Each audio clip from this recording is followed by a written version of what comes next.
everybody. Welcome back to the Wheel Friends podcast, the comedy podcast that exists in the world of bicycling. I'm your host, Craig Richards. Today's episode features my friend Emily Hambone Hams.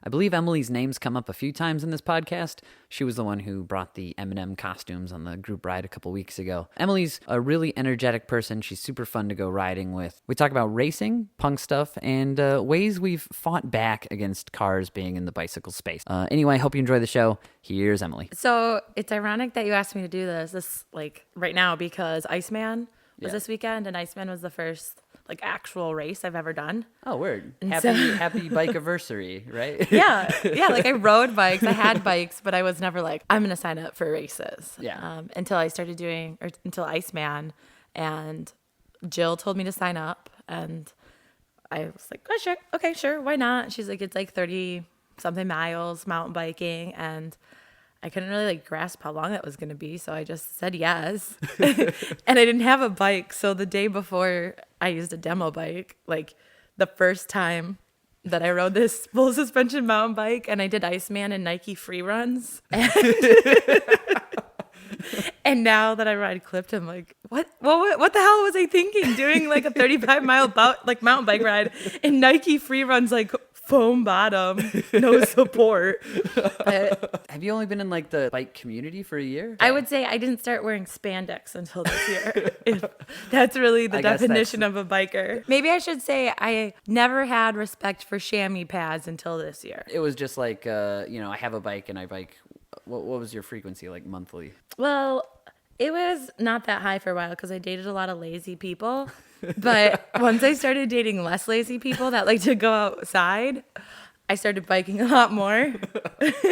Well, I just dated lazy people who are just Netflix, smoke weed. And then I'm more let's eat a candy and then go for a 50-mile ride. That's my idea of fun. But yeah, and then I just started riding more. And I think I would say probably when I was a teenager, a lot of our friends, that's just how we got around. So it wasn't so much for the cycling community. It was more, hey, all of our friends, let's just get bikes and go drink beers at the park. Word. It wasn't about fitness or about getting faster and better. It was just a cool mode to get around. And I lived in a house with some guys that worked at Velocity, and they'd weld tall bikes and stuff. And we would go to White Pine with little frog lights, barely be able to see anything and get drunk and stuff. And that kind of happened since I was a teenager. But then in the last year is really when I started to get more serious about it and always turn on my Strava and stuff. My competitive self loves Strava though. Do you have a Strava nemesis? Don't say their name. You don't have to say their name. But is there a person on Strava that you're I'm going to take you down? Well, no comment. But Corey Flowers gave me a really nice insight at the 3 a.m. ride about my Strava nemesis, so they are no longer my nemesis. Yeah. Do you want to share that insight, or is that insight more of a? Is it advice insight, or is that personal insight? They ride a tandem. Yeah. All right. I don't have 4 legs. I can't compete with that. This whole time I was so hard on myself, and I'd see something why can't I take him down? How did I lose my qualm by a minute? And then I realized there's 4 legs. All right, I don't have to feel that bad. But I'm really just more competitive with myself. I try to beat my own times. That's more important to me than people. It's just funny when you see the same name come up. I feel that would be a really good way to take revenge on someone. If I were dating someone and we broke up and I'm I'm going to go try to steal all their well, I guess guys and girls don't compete at the same level. Okay, if I were dating a girl and she Strava'd, I would try to beat her Strava times just to spite her. I was having a discussion with my buddy Joel last week. He has a podcast called The Lamp Post, part of the Borderless Media Collective. Mm-hmm. And we were discussing this subtextual duality to my podcast where I walk this line between wanting to be a good example in the bike community and follow what's you got to be a good citizen in the bike community, but at the same time I recognize that the bicycle is a form of freedom, and that the only reason that we are marginalized to where we are is because of the automobile industry and their lobbyists that have helped pass laws. They were the ones who made jaywalking illegal and all that jazz. So I walk this line between wanting to follow along these conventional norms, but at the same time wanting to run reds and be a punk about it. So I think you are walking a line between the punk side and the racing side, which I would say is a little is an interesting line to be balanced on. Yes, because I think there's a lot of people who race that take themselves really seriously. And for me, I think that takes the fun out of racing. Like, yeah, I'm really serious about when I'm doing something. Like, I do it 110%. Like, anyone that's met me probably can assume I'm a pretty passionate person. So I like racing because it's this opportunity to like give everything you have for a certain amount of time or a certain amount of miles. And that's like a more internal competitive thing that I really enjoy. I guess like that's like the racing part, but I do it for myself. But I also think that aligns with like punk and the punk community, because I think a lot about being punk or whatever is doing what you want because it's you. You don't, it's not following or not following social norms. And I guess that's kind of like why I like racing and punk. I like the punk side of racing. Just like, I'm going to go out and have a great time. Okay, so you have raced, I've seen you race cyclocross. You've raced gravel. You've raced mountain bike. Have you done road racing? No, because that's expensive. I'm never going to if I tried to do road, I would never be able to do it because it's expensive. You should do one just to cross that off, because like you've done a lot, which is super cool. Well, I do like a little bit of mountain biking, but mostly like I love gravel. Like once I started riding on gravel, I was like, oh, this is really awesome. Like Barry last year was pouring the entire time and it was freezing, and I had to stop smiling because I kept getting so much dirt in my mouth. It felt like when they do that, like that stuff at the dentist, that sandy stuff. And I hate that feeling, but I was smiling and I had that feeling because I just was having so much fun. Like I actually really, really love racing in the rain. So Mountain Mayhem, it poured too, and that was fucking awesome. Like being covered in dirt and just like riding through peanut butter. It took me a minute. I was like, analogy. Got it. Oh yeah. Like crunchy peanut butter. Like, but really small pieces of peanuts. So Barry, Mountain Mayhem, what else have you raced? I did the gravel series that Matt puts on. I'm so happy Matt did that because it made me want to do all the races. I don't know much about this gravel series, actually. So I'm going to butcher it because I won't know all of the races. But so Barry's in it, Melting Man, Mountain Mayhem, The Divide. Oh, there's more. Where else did I go? There's a few of them. But, Uncle John's Dirty Ride. So they're all short gravel races. So I think anywhere from like 20 something to like 50 miles, low 50s in it, Hellcat. So they're all gravel and you get points just like in Kiss Cross. Yeah. So you get points for each one. And then at the end you get a prize. That's dope. Yeah. So I did that and I like did all of the races except for one or two, but it was so much fun. And I got this super cool trophy. It's the coolest thing ever. It has a tube of gravel in it. Oh, that's sweet. Yeah. But it looks badass. So it's like my most prized trophy. How many trophies you got? Well, I have a bunch of derby trophies, so those don't count because those are like life of the party. You're a real renaissancer when it comes to alternative sport. That's what I was thinking about in the car ride here. I was like, how do I introduce Emily? Yeah. I don't know. Yeah, I like alternative sports, which is crazy why I haven't tried bike polo. I don't know why, but it seems like that fits into the realm of like alternative sport that you drink beer at. This is your magnet. Yeah. But so you love gravel. What do you think of cyclocross? Oh, I like that too. I've only done like 4 or 5 races so far. So I've done all the Kiss Cross races this year, and then I did like a Halloween one last year, and then one before that. So I'm really new. I've done less than 10 cyclocross races, but it's really fun. I like it because it's just kind of like go all out for as long as you can. So like 30 to 45 minutes, and something about like running and picking up your bike. I like that. And I like the inclines that are super fast and super steep. Just, I like love to hate hills. Do you like hand-ups? Yes and no. I wish they were like ice cream. I don't know. Like, I like beer. It's not that I don't love beer. I just like ice cream better. I don't know. Suggested hand-ups for cyclocross ice cream. Or like a milkshake would do. You could put like Kahlua or something in a milkshake, and I'd take that. Margarita, like little shots of margarita. Oh, frozen, in a blender? Yeah. Get that blender. That'd be like ringside. my motivation. Yeah. All right, so now we know. And you can bring dogs to Kiss Cross or to like cross races. Oh yeah, so there's lots of dogs hanging out. Yeah. Which is naturally a plus. Yeah. That's like before beers. It's like bikes, dogs, beers. I only went to that Cyclocross race that was a couple weeks ago over at Richmond. Oh yeah.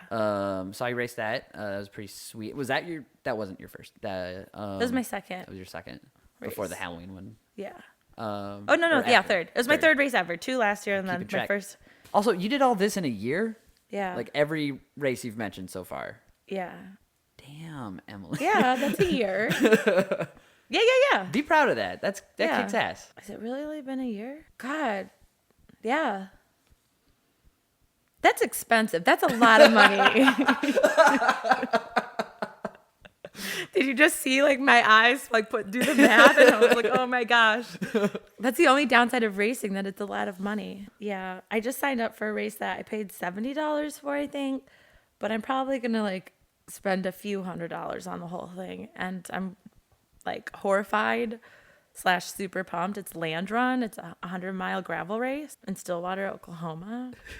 That'll be sweet. So I've never been to Oklahoma to like hang out, nor did I ever think it'd be like a destination spot, but it looked cool. It looks like real crunchy peanut butter. Yeah. Like it looks like all clay, but Did you do Dirty Kansas, or was that? That's Jill did that. Okay. Yeah, I'm not that. I'm not that insane. I remember her trying to talk you into it. I don't know if I didn't know if you actually did. 200 miles in one day on that terrain. I'm not ready for that. Plus, it's Kansas, right? I just hope I finish 100 miles. Like, when is that? I think it's in March. I can't remember because there's like 2 dates in March. I'm gonna get a puppy on March 21st. An important day. And then there's that race in March. So I just like keep confusing the two. Does the puppy come before the race or after? I don't know. They just come within the same like 30-day span. So I have a reminder in my phone where it says, get a puppy, March 21st. You adopting or? Yeah, Mitch said he didn't want to take a dog out in the winter. So I asked, we were at the bar, so I asked Siri, when does spring start? And it's March 21st. So I said, cool. You were there at the 3 a.m. ride. Oh, yeah. And I was like, cool. We're getting a dog March 21st then. That 3 a.m. ride killed me. I got to the point where I was like, I have to leave and go home. Like, yeah, I should have done that. Yeah, it was brutal. I didn't sleep. I went to... Oh, yeah, you did. Yeah. What did you have to do that day? It was something funny. Ghostface Killer. I went to that show, I think, wasn't it? It was like the night before. And then I came home. Well, I got some pizza on the way home and then slept for like 2 hours and then did the 3 a.m. ride. I didn't sleep and then drank a little bit, ate a donut, went Halloween costume shopping, and then like slept for like an hour. And then I didn't even get to go to the party that I went costume shopping. Yeah. It was a good party. I know. I had to stretch like my costume idea so much. I found this costume that's like a traditional Italian looking blanket, and it had like spaghetti on it, and then just had like this like yarn spaghetti. So I don't really know if this is even a costume, but I thought it would be cool to like fill my red fanny pack, because I naturally would match the costume. Yeah. With cooked pasta. Like with cooked spaghetti, and just like hand out, yeah, like noodle spaghetti into people's mouths all night. And like, if anyone that's met me knows, like, I love just shoving candy and stuff in people's mouths and faces. So like, it would have been perfect. I fell asleep. So Do you want to talk about your hand or no? yeah, I fell. It's a good year Yesterday. for bike injuries. Yeah, I was just riding my bike and I was out by like Cannonsburg, and I just gotten done doing this like super muddy hill. I was like really proud of myself for not getting off my bike, and I was already kind of feeling sore. And then we're riding past this park and Mitch tells me like, oh yeah, look at that park, blah, blah, blah. I'm like, I literally turned my head for like 2 seconds. Then I felt like I got like blindsided. All of a sudden, I just was on the ground, and I don't even remember my feet coming unclipped. I just like hit my arm, like hit my funny bone. And so somehow like my left wrist or my left thumb is all like fat. My wrist hurts on my right side, and then I have road rash, and it sucks. It sucked so bad. Like the worst part is like afterwards I was like, okay, cool, I want to ride, and like my legs are fine, those didn't hurt, but like I couldn't downshift or brake because that motion just like hurt my hand so bad. So that's the part that sucked. It was really awful. It was really painful, and I felt like a baby because I was just like started crying. But that was like really the first like big fall I ever had that I didn't know it was going to happen, and it just like I was so in shock because I just like hit the ground and that was it. I mean, and I'm used to like falling and stuff, like derby, you fall on the ground all the time. You get the wind knocked out of you. It's not like a big deal, but it just, yeah, it really freaked me out. And then like literally it happened. And then like 2 seconds later, I was like bawling and I'm like, Mitch, but I'm not going to be able to race on Sunday if I can't use my brake. And so I felt like either like, oh man, like, am I a really big jock or am I just like trying to like think about something else instead of the pain? But yeah, it sucked. And then I felt like a baby because Mitch had to call his mom to come pick us up because I couldn't shift. So I was like, if I was on a single speed, it would have been fine. So I think like this week I'm only going to be able to ride a fixed gear because I don't have to brake or shift. Well, I mean, I have to brake, but I don't have to do these motions. So I can put this thumb down all the way, but this is like as much as this one goes. And that's it. Like if you need to set off a detonator, you have the right amount of mobility, but nothing else. And I'm just so pissed because like lately I've just been really like yesterday, I don't know, like a bunch of exciting stuff happened afterwards. Like twice I like clapped my hands. I'd be like, hell yeah. And then I clapped my hands and just, they both hurt. And I just like bent my thumb back all over again. I was like, oh my gosh, why am I doing this to myself? But once you fall, I feel like it's important to like as soon as I fell, I was like, I need to keep riding because I just don't want to be one of those people that something happens to and then you just like stop riding. Yeah. Just because that would. I get that mentality, but at the same time, like, you know, it's like, that stubbornness can lead to a lot worse injuries down the road. So I've accepted that, you know, if I injure myself and stop what I'm doing, I'm going to get called a sissy. But I don't really give a shit because I would like to keep this body working for the next 72 years or however long I've left. The goal is 100. Yeah, I guess I can totally get that. But I have a slip disc, so I know like eventually I'm going to have to get surgery. So I'm like, well, might as well just go all out. And then like when I'm out, we'll go in and we'll do everything at once. I don't know if that really makes sense, but it's just like, just go for it because you know you're going to have to get some work done anyways. So why not? It's so funny you're saying that considering what Mitch does. Yeah. Like he's a surgical tech, so I feel like he would give you the, I don't really know what a surgical tech does, to be honest.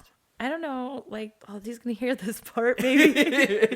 I know I have to do stuff with, like, tools and blood and stuff, because he's never grossed out by blood. He's been helping me wrap my dog's cut. That was the other thing when I fell. I was like, man, I'm really glad that I'm falling, like, with him, because then, like, he probably has more of an idea what to do than I would. Yeah. Like, even though he's not, like, a medical expert, I assume because he works in a hospital, he has more medical exposure. He just sort of steers toward the correct path. Yeah, exactly. Thank God this isn't a first aid podcast.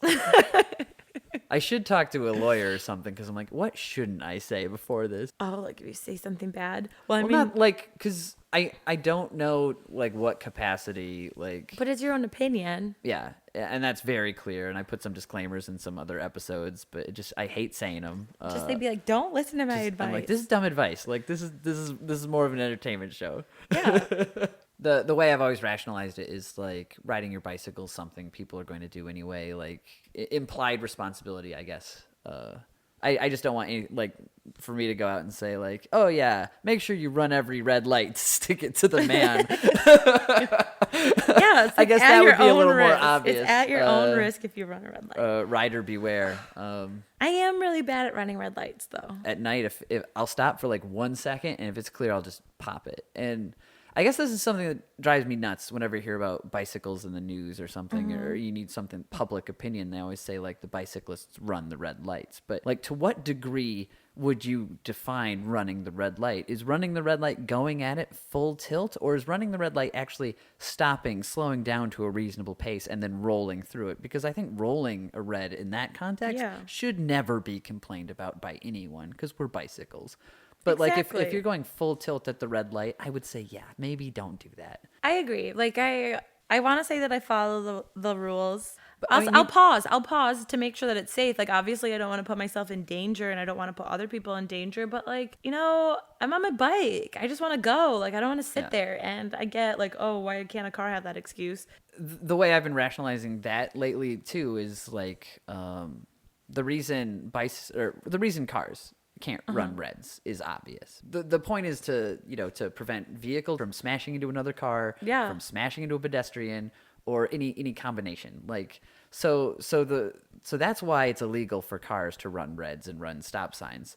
And the reason it's illegal for bikes is because it makes the cars feel bad. Is like the best I can think of it. 'Cause, and it gives you some kind of like sense of what's going to happen when you're on a bike that, you can trust, or hopefully like mostly trust, that someone's going to stop at a red light or go at a green light or like at a turn light. So like as a cyclist, you're able to kind of guess what's going to happen, which is also like super dangerous because that might not be what's going to happen. But like I went to Lima, Peru with like Sam and Kirk and my roommate, and I would never bike there. I would absolutely never bike there because nobody follows the rules. People just merge in their own lanes. People make lanes where there's not even lanes. Like that would be the most dangerous place because there are like absolutely no rules. Yeah. So like it's kind of like a double-edged sword. Like you could have no rules and it could just be chaos.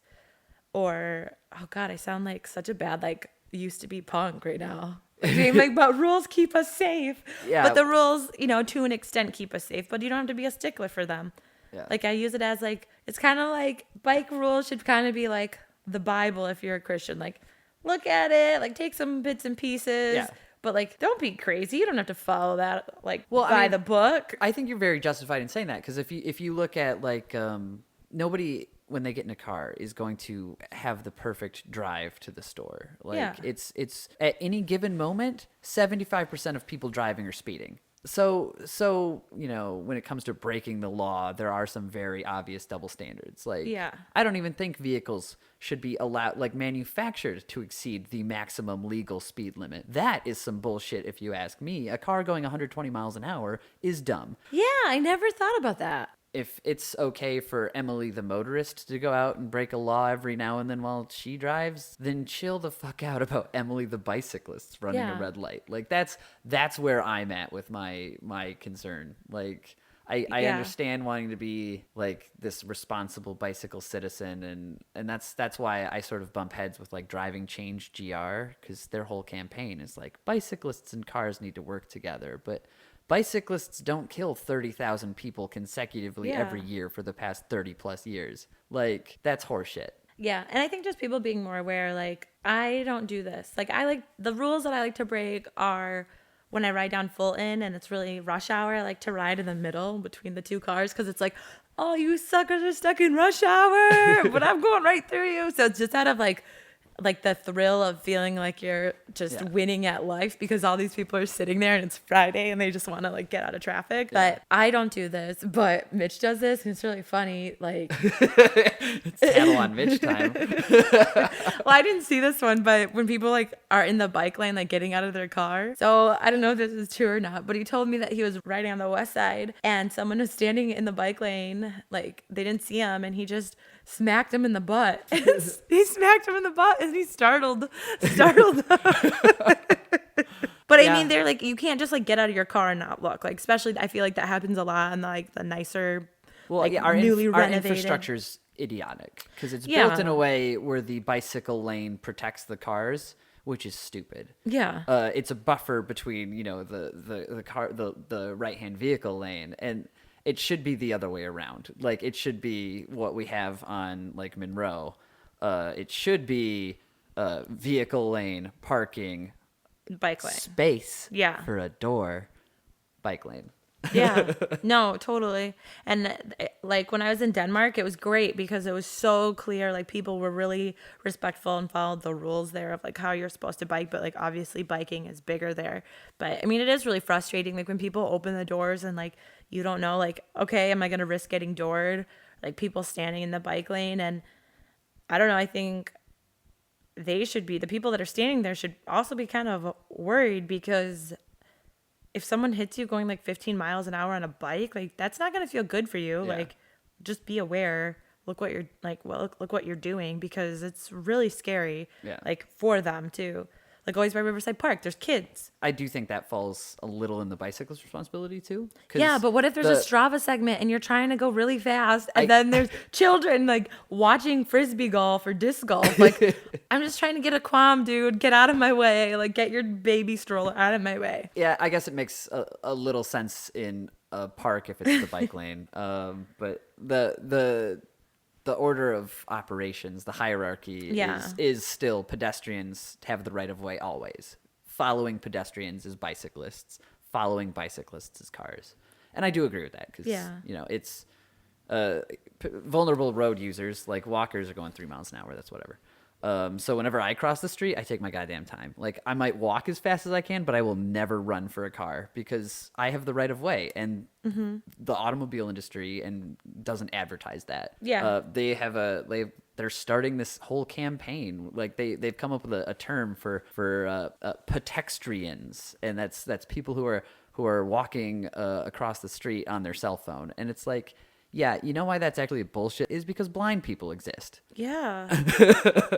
Like, if it's not safe enough for a blind person to cross the street, like, our infrastructure is garbage. I'm not going to lie, though. There is something really fun about, like, when you're riding on the trail and there's someone, like, super into their phone and you pass them, like, at a safe distance, but you just scare the shit out of them. There should be some situational awareness. No, but I know this. I know the fix for it because so many people are on their phones, and I'm one of them sometimes. I think that, like, at all busy places, so like the mall or wherever, big conference centers, there should be a lining of carpet that's a different color. And if you're going to pull out to go text, like, you stand on the purple carpet. Like, purple carpet is only for texting. And if you are standing, like, because there's people, like, sometimes I'm just walking, someone stops, and I'm just like, what the hell? Like, you were walking just fine and texting, like, is your autocorrect not working? Like, you have to stop. And I almost run into them. If you were worried about your punk credibility, it would be with what you want walking lanes indoors. Like, I just want, like, a separate area because, like, when I'm doing something, I don't want to do it slow. I'm getting really riled up about this. And there's people, and, like, the same thing. I feel the same thing about have the people that are going to text, give them a place to go, let them stop and text, and then let me walk on my way. Or I also think it'd be really fun, like, just to walk into those people or, like, follow them really closely until they notice. My solution is I usually walk to the right, and if I need to text, I just sort of do this, like, rolling backwards against the nearest wall. Like, yeah, and then I just that's keep a perfect going. move. Like, I step out of the way because Yeah. But you and we exist in traffic on the bicycles, so we like to see that order. But I do text and ride. I do too. Because I like to, but how are you supposed to take a good boomerang? Yeah, and, like, most of my bike photography is all moving, and I just, like, but I have no problem with somebody texting and biking. I do have a problem with texting and driving. Like, if you're competent on your bicycle, you're making a lot of motions anyway. Like, yeah, and like, you're, like, no-handed. Yeah, like, sometimes you have to dig through your bag while you're riding. Like, the better you are at multitasking while riding, great. If you can ride your bike and text, great. Just, try and keep a straight line. That's it. If you're not keeping a straight line, stop what you're doing, slow down. Like, yeah, that's when I'll stop. If I'm riding with a group and I'm not keeping a good line, that's when I put my phone away. But there's, like, an extent to what you can do. Like, someone I know shaves and rides. That's not a thing you're supposed to do. That's not how that works.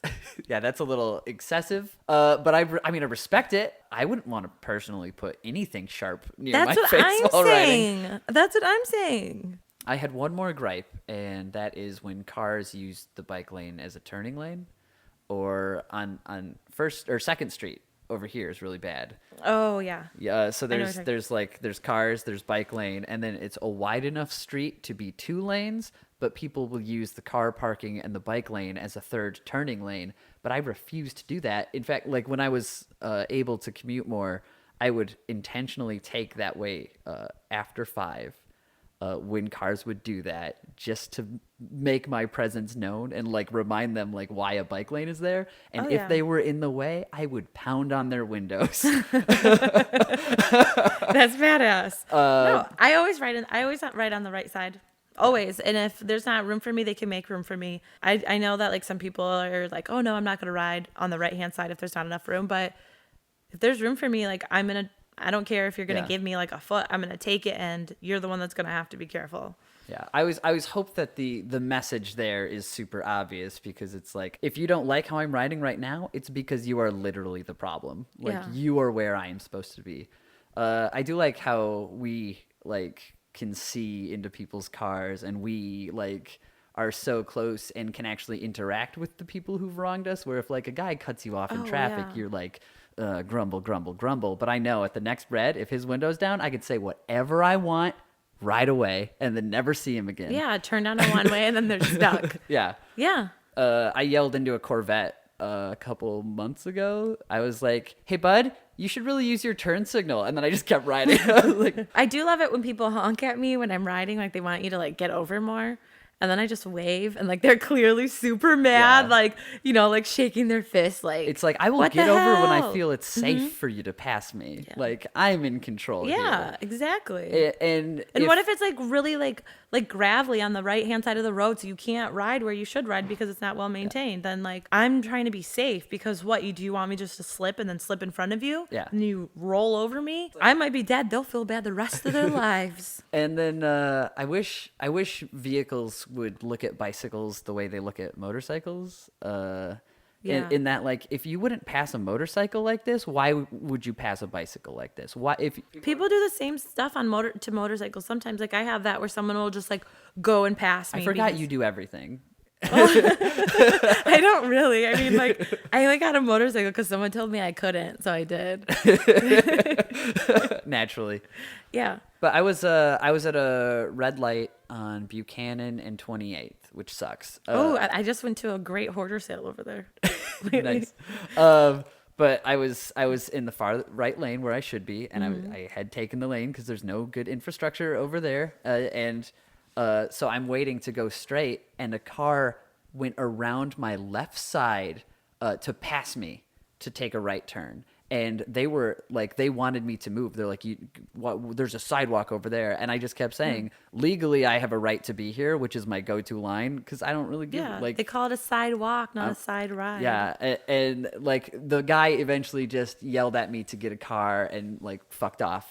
But like if I was on a motorcycle stopped at a red light waiting to go straight, Yeah, like that wouldn't it happen. wouldn't make sense to try and go around me. So like why is being on a bicycle any different?